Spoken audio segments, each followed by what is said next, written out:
Thank you, Mr. President.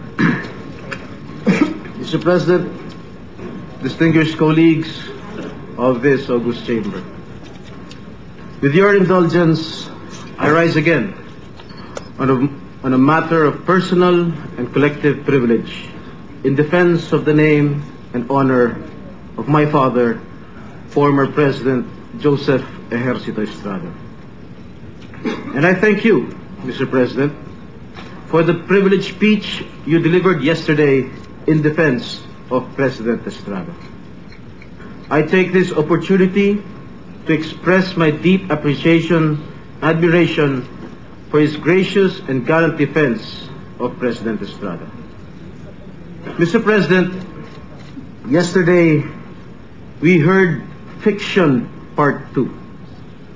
This was supposed to be the sequel to last Monday's Fiction Part 1.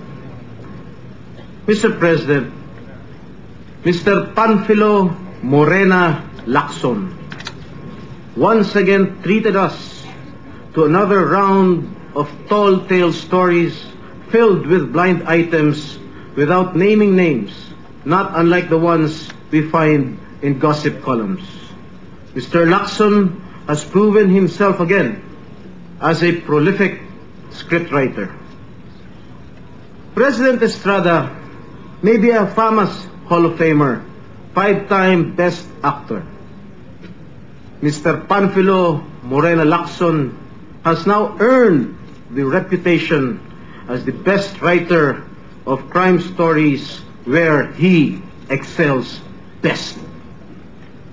I assure you, Mr. President, and our people, that my speech this afternoon will not be scripted. Mr. President, the three mini-stories in the privileged speech of Senator Lacson appear to be make-believe conversations that he says were taken from telephone conversations. Assuming that such a conversation really happened, Senator Lacson, without saying so, must have illegally obtained these through wiretapping. These are the stuff that only a diabolical mind such as Mr. Panfilo Morena Lacson can be capable of doing. In his story, Mr. Lacson does not identify the personalities concerned. He does not tell us who the incumbent cabinet secretary is or was. And if I am the one being alluded in these stories about wetting payola, I deny these accusations.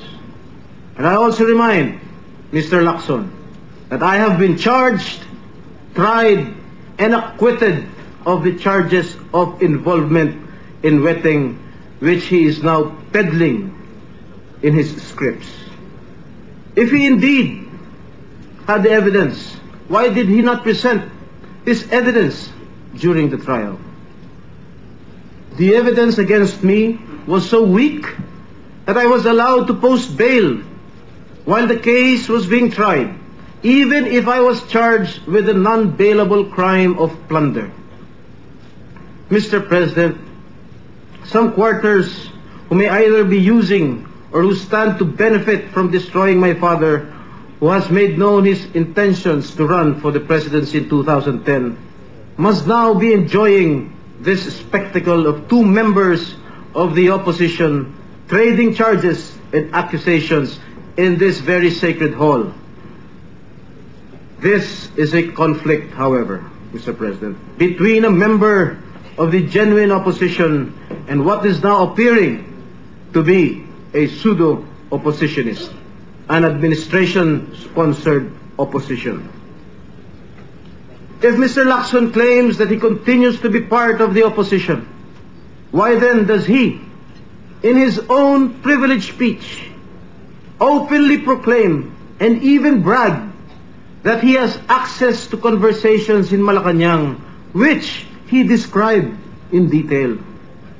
Mr. President, Mr. Lacson used the better half of his speech in denying his involvement in the Dacer Corbito murder case.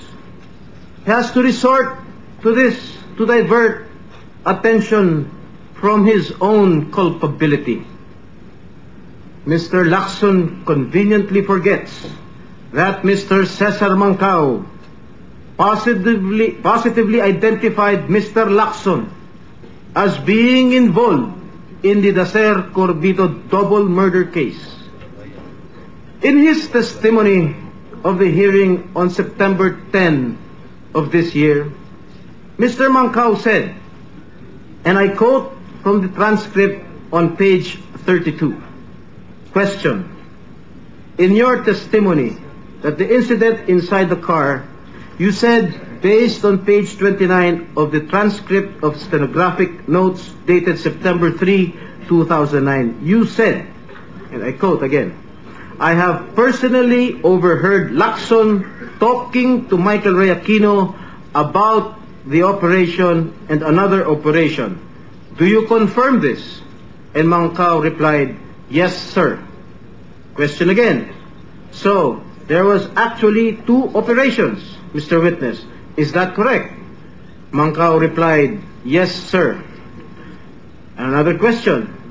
So, would you agree with me that initially the operation which General Lacson was principally involved in was the operation regarding Beroya? Is that correct? And Mancao answered, initially, yes, sir. And then later on, you allegedly heard him saying, pagsabayin nyo na. Is that correct? Mancao replied, yes, sir. That's why, according to you, he is also involved in the Delta operation. Correct? Mancao replied, yes, sir. Mr. President, the letters of Mr. Bubi Dacer to former General Jose Almonte, dated July 27, 1999, and to President Estrada, dated October 8, 1999, are quite revealing. In Mr. Dacer's July 27 letter to General Almonte, he complained and identified the then General Lacson as the one spreading lies to implicate Mr. Dacer to alleged destabilization plots against the Estrada administration. And I quote the following pertinent letter of Mr. Dacer. It was no less than General Panfilo Ping Lacson who concocted and spread these lies. In Mr.